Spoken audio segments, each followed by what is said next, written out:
ଅଲୋଡ଼ା ମନେ କରିବାନି ସେ ବିଷୟରେ ମୁଁ ଆଜି ତୁମମାନଙ୍କୁ ଧାରଣା ଦେବି। ପିଲାମାନେ ତୁମେ ଜାଣିଛ ଟିକେ ଟିକେ ଫୁଲ ମିଶିକି କେତେ ସୁନ୍ଦର ଗୋଟେ ହାର ତିଆରି ହେଇଯାଉଛି। ଆଉ ଟିକେ ଟିକେ ଫୁଲ ଯେହେତୁ ଗୋଟେ ହାର ହେଇଯାଉଛି, ଟିକେ ଟିକେ ମାଳିରେ ମଧ୍ୟ ସୁନ୍ଦର ହାର ହେଇଯାଉଛି। ସେମିତି ଟିକେ ଟିକେ ଜଳ ବୁନ୍ଦା ବର୍ଷା ହେଲେ କୋଉଠି ଗୋଟେ ସମୁଦ୍ର ସୃଷ୍ଟି କରିଦେଉଛନ୍ତି, ନଦୀ ସୃଷ୍ଟି କରିଦେଉଛନ୍ତି। ସେଇଭଳି ଗୋଟିଏ ଗୋଟିଏ ଇଟା ମିଶି ବିରାଟ ପ୍ରାସାଦ ତିଆରି ହେଇଯାଉଛି।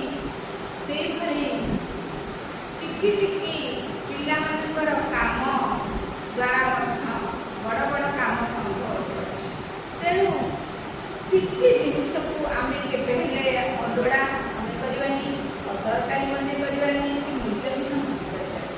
ତୁମେ ଜାଣିଛ ବିରାଟ ବଡ଼ ଗଛ ସେ ଯେତେ ଆମର ଉପକାର କରିନଥାଏ, ଛୋଟ ତୁଳସୀ ଗଛ କେତେ ଆମର ଉପକାର କରେ।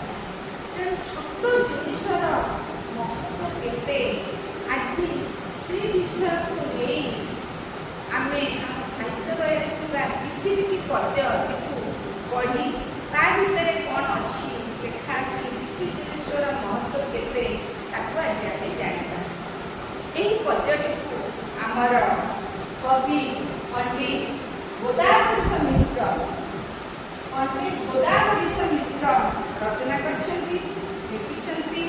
ଆଜି ଆମେ ସେହି ପଦ୍ୟଟିକୁ ସ୍ୱର ସହିତ ଅଭିନୟ ସହିତ ଆବୃତ୍ତି କରିବା। ଚାଲ ଦେଖ। ଟିକି ଟିକି ଟୋପା ପାଣିରେ ଗଢ଼ା ହୋଇଛି ସିନ୍ଧୁ, ଦିଶୁନାହିଁ ସିନା ଆଖିକି ତାର ଅସଂଖ୍ୟ ବିନ୍ଦୁ। ଟିକି ଟିକି ଧୂଳି କଣିକା ମିଶି ହୋଇଛି ଧରା, ପାହାଡ଼ ପଡ଼ିଆ ନଗର ସବୁ ଧୂଳିରେ ଗଢ଼ା। କୋଟି କୋଟି କେତେ ଗଛରେ ପରା ତିଆରି ବନ, ଏତେ ଲୋକହିତ ସାଧୁଛି ଏତେ ବାଣ୍ଟୁଛି ଧନ। ଟିକି ଟିକି କୋଟି ତାରକା ଫୁଟି ଗଗନେ ନିତି, ରାତିର ଅନ୍ଧାର ବିନାଶୀ ତୋଫା କରନ୍ତି କ୍ଷିତି। ଲବେ ଲବେ ଦୟା ହୃଦୟରୁ ଦେଇପାରେ ଯେ ନର, ସେ ଏକା ବୋଲାଏ ଜଗତେ ଦୟାମୟଙ୍କ ଚର।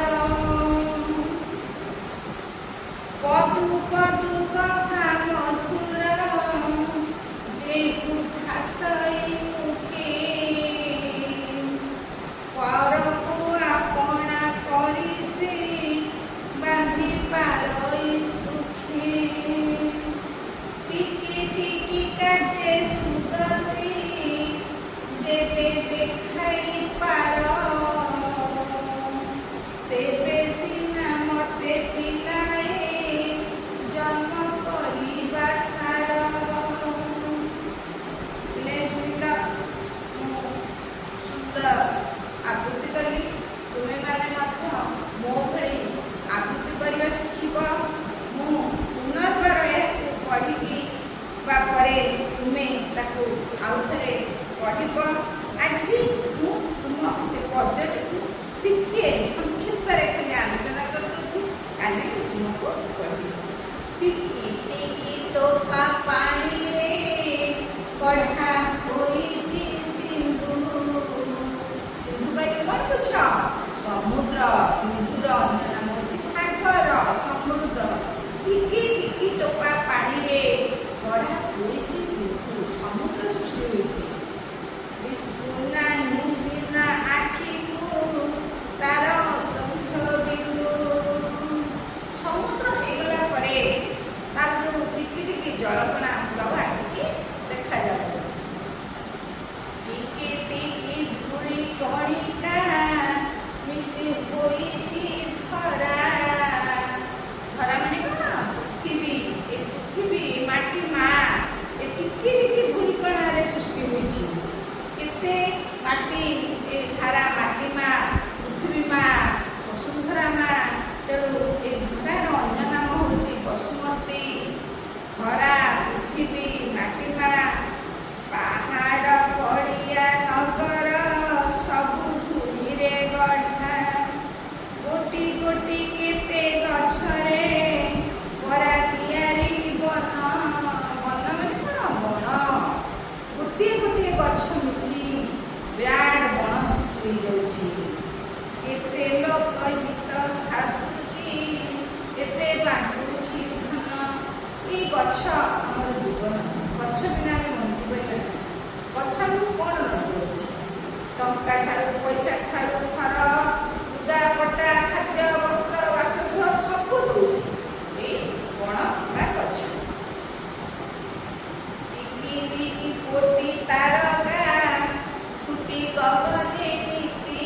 ଗଗନେ ମାନେ ଆକାଶରେ, ନୀତି ମାନେ ପ୍ରତିଦିନ। ପ୍ରତିଦିନ ଫୁଲ ଭଳିଆ ଫୁଟୁଛି କୋଟି କୋଟି ତାରକା ଆକାଶରେ। ରାତିର ଅନ୍ଧାର ବିନାଶୀ ତୋଫା କରନ୍ତି କ୍ଷିତି। ଯୋଉ ରାତିର ଅନ୍ଧକାର ତାକୁ ବିନାଶ କରି, ନଷ୍ଟ କରି ସାରା ପୃଥିବୀକୁ, କ୍ଷିତି ମାନେ ପୃଥିବୀକୁ ଆଲୋକ ଦେଖାଉଛି। ତୋଫା ସଫା କରି ଦେଉଛି ବା ଆଲୋକ ଦେଖାଉଛି। ଲବେ ଲବେ ଦୟା ହୃଦୟରୁ ଦେଇପାରେ ଯେ ନର। ସେ କା ବୁଲାଏ ଜଗତେ ଦୟା ମନଙ୍କର। ଯିଏ ଅନ୍ୟ ପ୍ରତି ଦୟା ଦେଖିଥାଏ, ସାହାଯ୍ୟ କରିଥାଏ, ସେହି ଜଣେ ଶ୍ରେଷ୍ଠ ନର। ଭଗବାନଙ୍କର, ନର ମାନେ ମନୁଷ୍ୟ, ସେହି ହେଉଛି ଭଗବାନଙ୍କର ପ୍ରକୃତ ଦୂତ ବା ଭକ୍ତ। ମଧୁପଦ କଥା ମଧୁର ଯେଉଁ ଭାଷଇ ମୁଖେ।